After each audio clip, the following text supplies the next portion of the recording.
Ashamaa harka fuune jecha dhaggeeffattootaa fi daawwattoota hordoftoota Ciroo Golaadhaa akkam jirtan jecha har'aan tana akkuma suuraa irratti agartan kan hin qabadde isiniif dhiyaadde parastamooliin faayidaa fi miidhaa akkamii qaba kan jedhu isin qabadde dhiyaadde. Egaa na hordofaan afeerraa kee jechuudha. Parastamooliin faayidaa fi miidhaa akkamii qaba? Faayidaa dhukkubbii salphaadhaaf kanneenoo maali?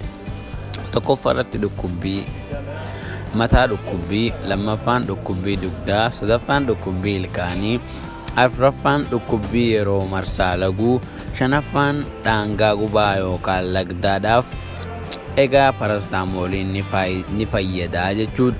Miidhaan isaa hoo maali? Side effectiin isaa hoo maali kan jedhu tokkoffaarratti teessisuu, lammaffaarratti garmalee dakkisiisuu yookaan hurkisiisuu, sadaffaarratti ol deebisuu yookaan balaqamsiisuu, haqqisiisuu, afuraffaarratti garaa dhukkubsuu, garaa akka malee dhukkubsuu handhuuraa olitti jechuudha.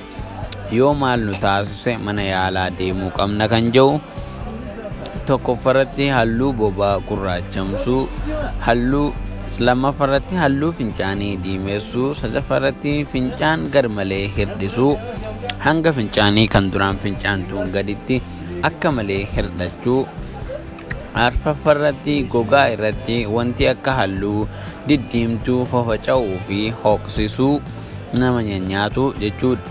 Shanaffaarratti dhiiguu qaamaa garagaraa bakka garagaraa qaamni nama dhiiguu. Ja'affaarratti halluu ijaa yookaan gogaa qaamaa gara keellootti yookaan kalara keelloo yookaan yeelootti yeroo jijjiiramu. Mallattoo kana yoo ofirratti agarree hatattamaan gara mana yaalaa deemnee yaalamuu qabna jechuudha.